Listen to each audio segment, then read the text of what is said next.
Good morning. Thank you so much for joining me today. As I stated last week, we're going to look at the same verse as last Sunday, Matthew chapter 2 and verse number 11. And when they were come into the house, they saw the young child with Mary his mother, and fell down and worshipped him.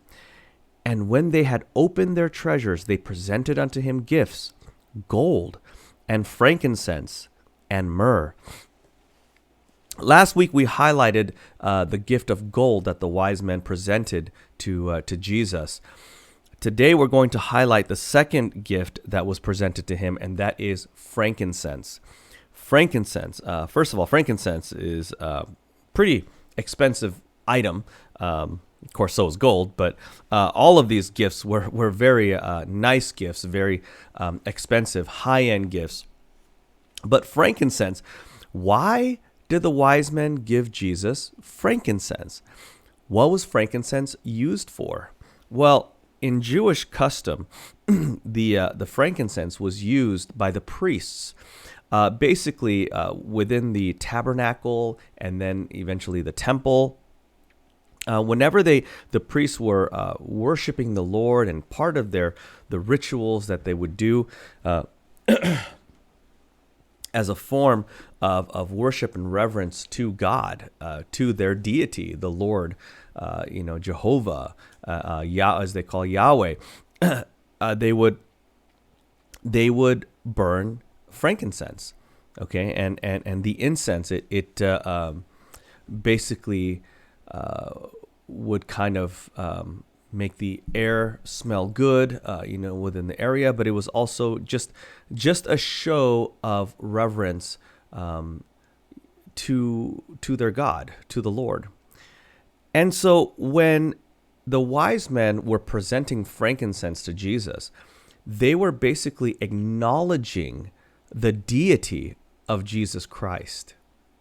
They knew that this wasn't just some ordinary child that was born like all the other children in Judea. No. This child was their creator. This child was God. This child is the God of Abraham and Isaac and Moses and Aaron and the Levites and the Levitical priesthood. This child was the creator of the universe, the one that they've been worshiping, that the children of Israel was worshiping from generation to generation, the one that would fill the temple with the Shekinah glory and the holiness of God. That was this child, and the wise men knew that. They recognized that, which is why they brought the frankincense, because the frankincense was only to be used in the presence of God, in his holy temple and tabernacle before that. When we come before God, do we show that kind of reverence for God like the wise men did?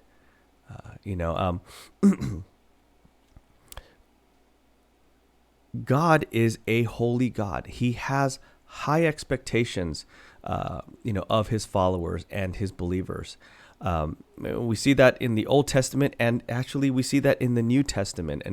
And sometimes amongst modern Christians especially, it's a misconception to think that, we're under grace now, so we can just act however we want, say whatever we want, and whatever things we want, and Jesus is my buddy now. No. He is still a high and mighty, the almighty, holy God that we are to put on a pedestal, that we are to bow down before and show reverence, and have a fear of God. And I don't mean like terrified per se, but a fear of God as in a deep respect and a reverence for God.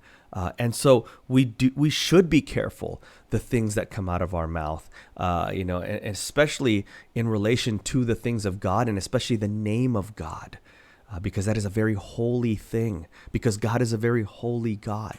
And you notice that the wise men, as soon as they saw this child Jesus, they bowed down and worshiped the child. They knew They knew that he was God.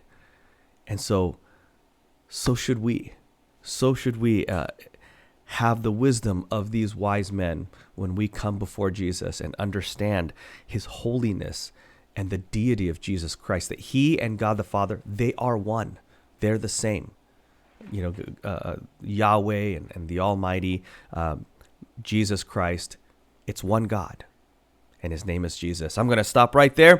Thank you so much for joining me. I am so looking forward to seeing you in church. God bless you. We'll see you soon. Bye-bye.